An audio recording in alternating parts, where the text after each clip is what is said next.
Esse é o seu canal Chegou a Hora e estamos estudando uma série de lições cujo título principal é Alusões, Imagens e Símbolos, como estudar a profecia bíblica.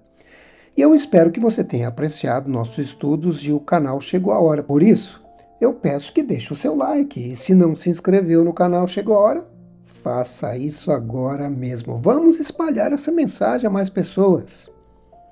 Mas antes do estudo da Bíblia, vamos orar e pedir sabedoria a Deus para o entendimento de Sua palavra.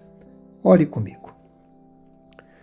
Querido Pai Celestial, louvamos o Teu nome porque o Senhor é bom e a Tua misericórdia dura para sempre. Ao iniciarmos mais um estudo da Bíblia Sagrada, te pedimos a sabedoria e entendimento que vem por meio do Espírito Santo. Abençoe nosso estudo e a cada pessoa que assiste a esse vídeo. Eu te peço em nome de Jesus. Amém.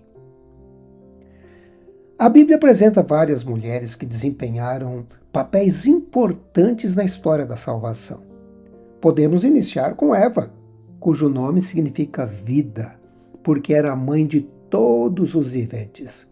Ela transmitiu a semente messiânica que culminou com o nascimento de Jesus Cristo, o Salvador da humanidade.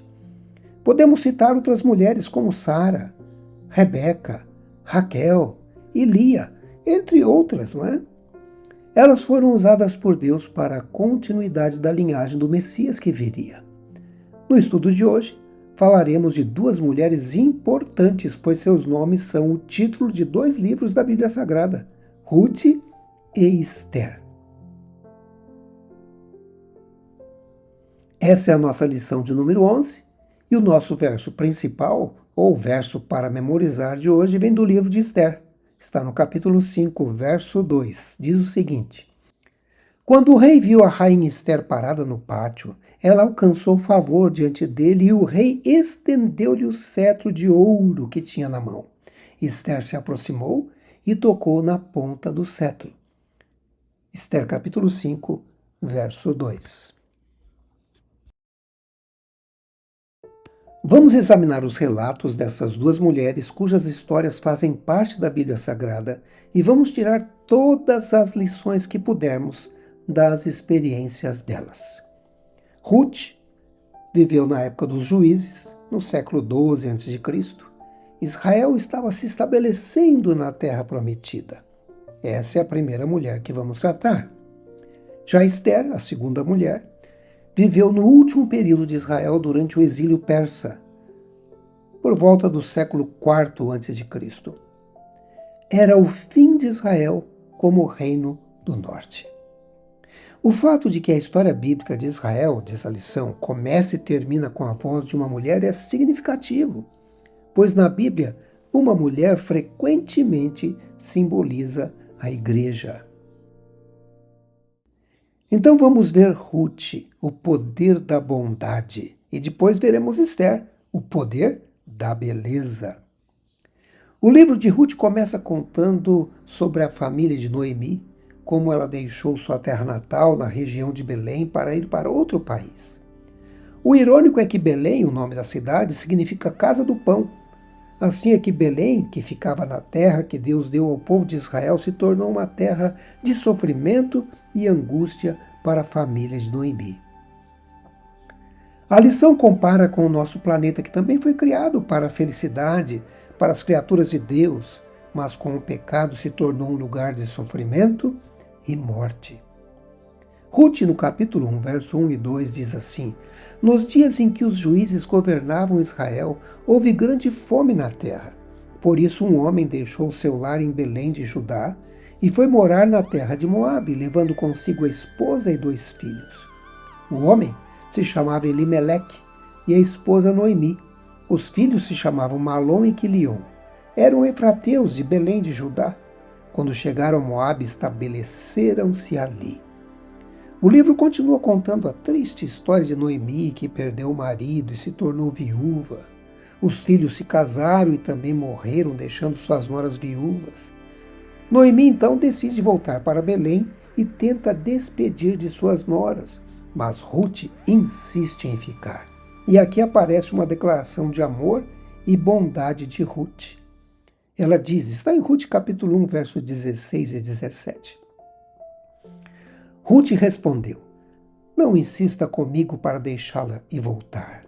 Aonde você for, irei, onde você viver, lá viverei. Seu povo será o meu povo, e seu Deus, o meu Deus. Onde você morrer, ali morrerei e serei sepultada. Que o Senhor me castigue severamente se eu permitir que qualquer coisa, a não ser a morte, nos separe. Ruth e Noemi então voltam para Belém, mas não tinham nada. Ruth começa então a colher as espigas que sobravam nos campos. Afinal, ela era agora a pessoa que sustentava a casa, pois sua sogra estava muito idosa. Por isso que dizemos que em Ruth podemos ver o poder da bondade. Foi em um desses campos que ela conheceu Boaz. A lição informa que Noemi não poderia tomar a posse da terra de seu marido Elimeleque sem obter assistência da família de seu marido. Era necessário um parente próximo para redimir a herança de Elimeleque. Boaz não era apenas um homem bondoso, mas um parente. Essa foi a melhor notícia. A pobreza daquelas mulheres não precisava durar para sempre. Os cristãos, diz a lição, entendem que Boaz é um tipo de Cristo, que não é apenas criador, mas escolheu se tornar nosso parente, um ser humano real, uma das razões pelas quais ele se chama de Filho do Homem. No primeiro encontro com Ruth, Boaz foi muito bondoso com ela e disse para ela não ir para outro lugar. Providenciou também água e alimento para ela. E orientada pela sogra Noemi, Ruth usa um plano para se encontrar com Boaz e ali ela informa que ele é o resgatador. Ruth 2, verso 8 e 9 diz, Boaz foi até Ruth e disse, ouça minha filha, quando for colher espigas, fique conosco. Não vá a nenhum outro campo, acompanhe as moças que trabalham para mim. Observe em que parte do campo estão colhendo e vá atrás delas. Avisei os homens para não a tratarem mal. E quando tiver sede, sirva-se da água que os servos tiram do poço. A lição informa que Boaz foi ao portão de Belém, a cidade que nasceu Cristo, nosso parente. Os anciãos se reuniram e uma sandália, símbolo de propriedade, foi trocada. Os casos eram decididos no portão da cidade. Esse é um tipo de cena do juízo e reflete o que é descrito em Daniel capítulo 7, versos 13, 14, 22, 26 e 27. Não devemos ignorar esse aspecto crucial do juízo. Ele é a favor dos santos do Altíssimo, diz em Daniel capítulo 7, 22. Mas somente porque Cristo pagou o preço por nós, assim como Boaz fez por sua noiva. Ellen White, comentando em O Desejado de Todas as Nações, ela diz, aqueles que aceitam a Cristo como seu salvador pessoal não são deixados órfãos, suportando sozinhos as provações da vida. Foi para nos resgatar que ele se tornou nosso parente. O Senhor, nosso Salvador, é mais achegado que pai, mãe, irmão, amigo ou cônjuge. Ele diz, não tenha medo, porque eu o remi, eu o chamei pelo seu nome, você é meu. E agora vamos para a próxima parte. Esther, o poder da beleza.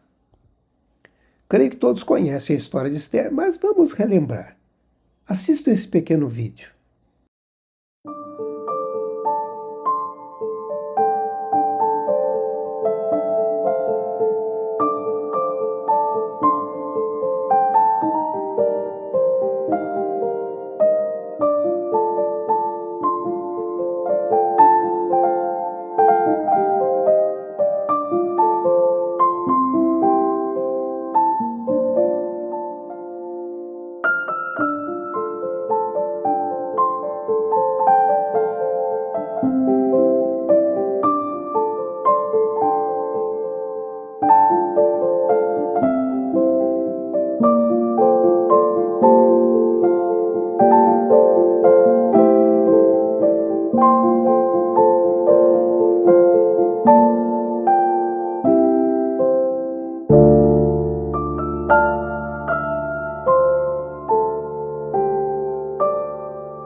Na história de Esther, podemos ver o grande conflito se desenrolando porque o inimigo é o mesmo. Vejam alguns símbolos. Esther e Mordecai eram judeus, é um símbolo do povo de Deus. Eram cativos na terra do inimigo, foram perseguidos pelo inimigo, o inimigo tentou destruí-los e a maldição foi revertida em bênção. O inimigo foi destruído no final. Amã aqui é o símbolo do inimigo de Deus. Ele tinha sede de poder, requeria reverência, adoração, era inimigo do povo de Deus e ele decretou a morte dos judeus e é destruído no final. A história se repetirá no final dos tempos. A lição comenta que no livro do Apocalipse, vemos que a cobiça de Satanás por poder e adoração levará este mundo à crise final. Seus enganos convencerão o mundo a se maravilhar diante da besta e segui-la. Está lá em Apocalipse capítulo 13. E serão relativamente poucas as exceções notáveis que se recusarão a adorar o inimigo. Com essas pessoas, ele recorrerá à força. E Ellen White informa que haverá um decreto contra o povo de Deus, semelhante ao emitido por Assuero contra os judeus no tempo de Esther. A história se repetirá. A mente genial que conspirou contra os fiéis no passado agora trabalha para controlar as igrejas evangélicas para, por meio delas, condenar e matar todo que não venerar o falso sábado idólatra. Ela segue dizendo: não temos que lutar contra homens. Nossa luta não é contra o sangue e a carne, mas contra os principados e as potestades, contra os dominadores deste mundo tenebroso, contra as forças espirituais do mal nas regiões celestiais. Isso está em Efésios capítulo 6, verso 12.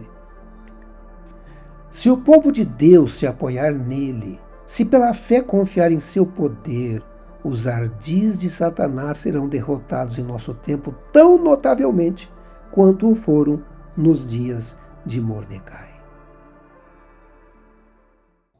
Esther capítulo 4, 13 e 14 fala de Mardoqueu.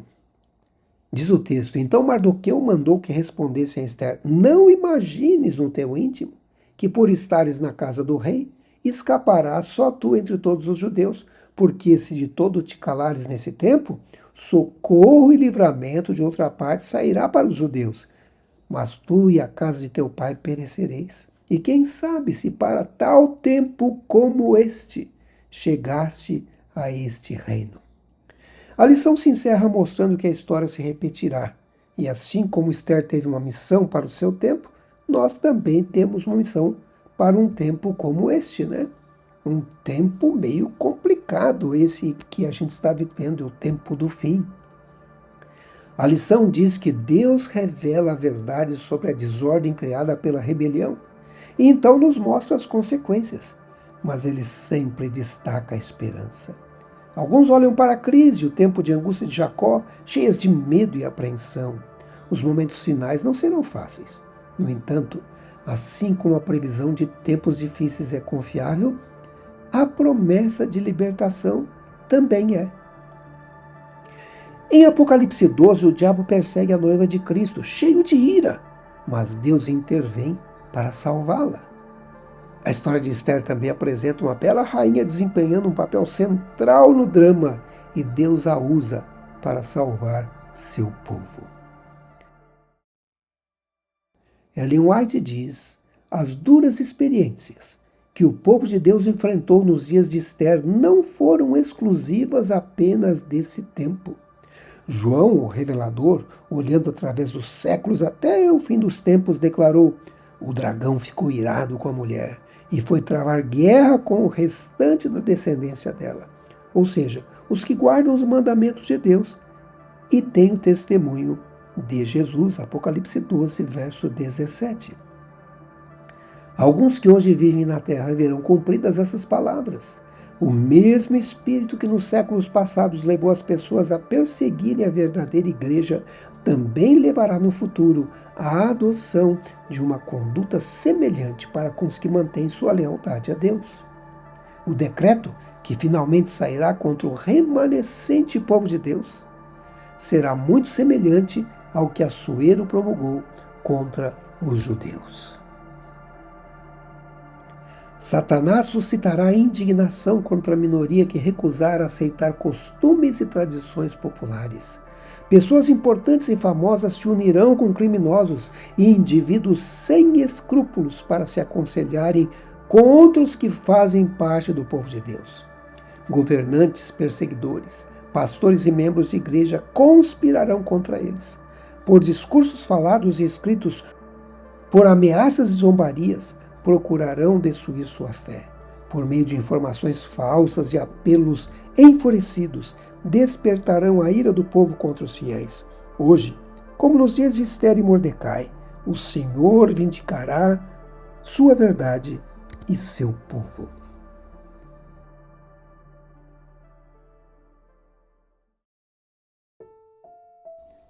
Há uma grande obra diante de nós. O mundo deve ser avisado. Temos talentos na escrita, na imprensa, na voz, na conta bancária e nas afeições santificadas da alma. Todos esses talentos são do Senhor. Se formos iluminados pelo sol da justiça, refletiremos sua luz para o mundo na prática de boas obras. Nosso exemplo mostrará o que é ser um cristão prático.